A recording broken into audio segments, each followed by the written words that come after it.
So this is going to be a short clip of some passages in John's Gospel that clearly point out to show us the deity of Christ in John's Gospel, and I'm aiming this at my Muslim friends because first and foremost, I believe their methodology when using John's Gospel is incredibly arbitrary. They pick and choose which pieces from John's Gospel they would like to use, and anything they dislike, well, suddenly that's not historical and maybe even corrupted. The problem is, Ben, how authentic is John? If we find one verse or chapter corrupted, can you take the whole of John seriously? Let's have a look. Well, I guess it all depends on which Textus Receptus you're relying upon. Now, I'm going to be abrupt about this, okay? You know, you had the Latin Vulgate, you know, the Codex Vaticanus, and the Codex Vaticanus primarily, and the Latin Vulgate. And the Latin Vulgate was created by Eusebius, who didn't speak Hebrew. And he was the one that put horns on Moses, among other things. He's the one that created the name Lucifer. He did a number of other things, and things for which he repented, by the way. But that was Eusebius. Now, the Catholic Church took the position, we have these scriptures, you don't get them. And they were teaching that you shouldn't teach your child to read or write as late as 1945. Because we're the church, we'll tell you what it says. You don't need to read it. Well, but that wasn't the practice in Eastern Orthodoxy, where the texts were readily available.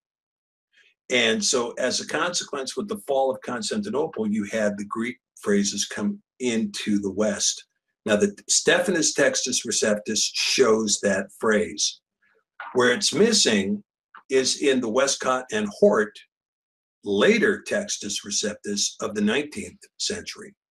Now, Westcott and Hort, I'm going to tell you point blank, I don't trust their work at all. The reason being is because they relied upon the Codex Sinaiticus.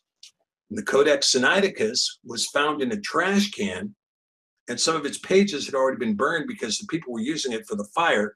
Why? Because they knew it was a forgery, because the guy who forged it was there and told Westcott and Hort, I wrote it. He told them, I wrote it. And yet Westcott and Hort used the Codex Sinaiticus, and they used it to create their own Textus Receptus. Now, their Textus Receptus, so essentially what they did was they wrote the Bible the way they wanted it to read in 66 books in English. Then they created a Greek Textus Receptus that agreed with what they had written in English. And then they passed that off as a quote-unquote Textus Receptus upon which every American Bible is based. The NASB, the ESV, the NIV, all of those are based upon the Westcott and Hort Textus Receptus, which was predicated in part on the Codex Sinaiticus, which was a known forgery.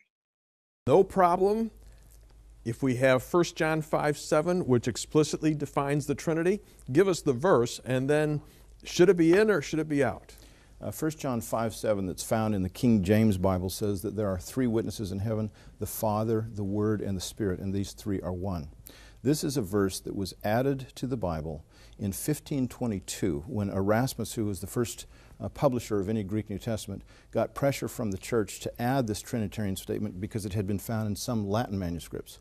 And so there was some scribe by the name of Roy working in 1520 at Oxford, and he writes out this whole Greek New Testament. It somehow gets into Erasmus's hands, and Erasmus never made the promise that he'd put it in if he found such a manuscript, but he basically said the reverse. I didn't put it in because I didn't find any manuscript. So he finds this manuscript. I'm sure somebody brought it to his door, and he writes in that Greek text, and he actually changes the text from what Roy had written, because Roy didn't know Greek very well. He translated the Latin into Greek, and Erasmus had to make the fixes.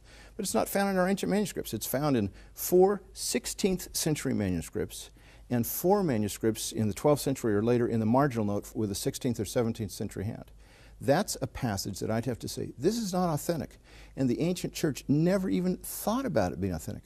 Ehrman talks about this passage as if there's no way we could have ever come up with the doctrine of the Trinity without this, and therefore the Trinity is not true. So for 1,500 years, you stack up all the documents and the copies that you had, and there's not one copy that's got that verse in it. Not one Greek copy, right. Okay. We have it in a few late Latin Vulgate manuscripts. Yeah.